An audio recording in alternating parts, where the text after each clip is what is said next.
The nationwide dragnet underway to locate those involved in Wednesday's insurrection at the Capitol includes law enforcement efforts in North Texas. And an FBI poster shows a person in the Capitol whom the New Yorker has identified as a Grapevine man.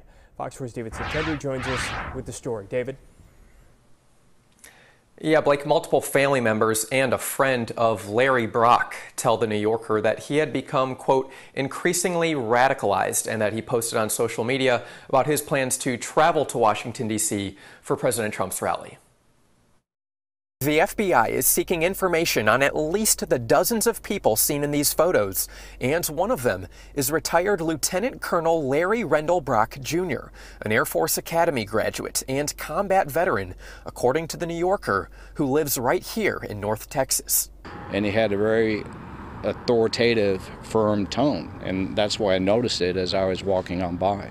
Steve Glann lives in the Grapevine apartment complex where records show Brock lives. In fact, he says he overheard Brock speaking to someone Saturday about keeping their cool, saying, "And you need to be civil." But there's really nothing civil about what Brock's accused of: rioting inside the Capitol in combat gear while carrying zip ties. ITV News images appear to show Brock leaving House Speaker Nancy Pelosi's office. Brock denied doing so to the New Yorker.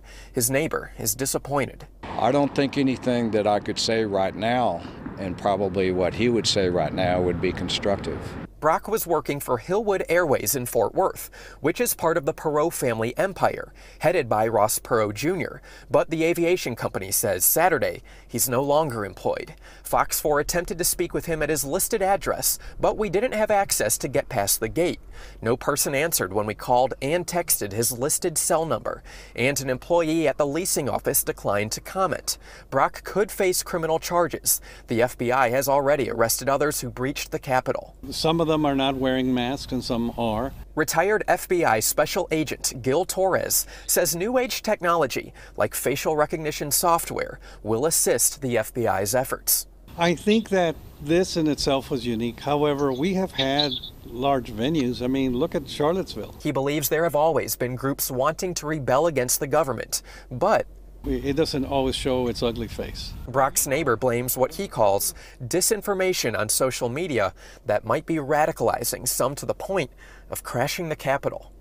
If those sources are not honest and reliable, then you're going to end up with more conflict in the future. And I'd like to suggest this could have been 10 times worse. David Centendry, Fox 4 News. And FBI Dallas released a statement yesterday saying that it is providing resources to its Washington, D.C. field office, but it has not commented publicly about anything related to this case specifically. We don't know about any sort of investigation, and at this point, no charges have been filed.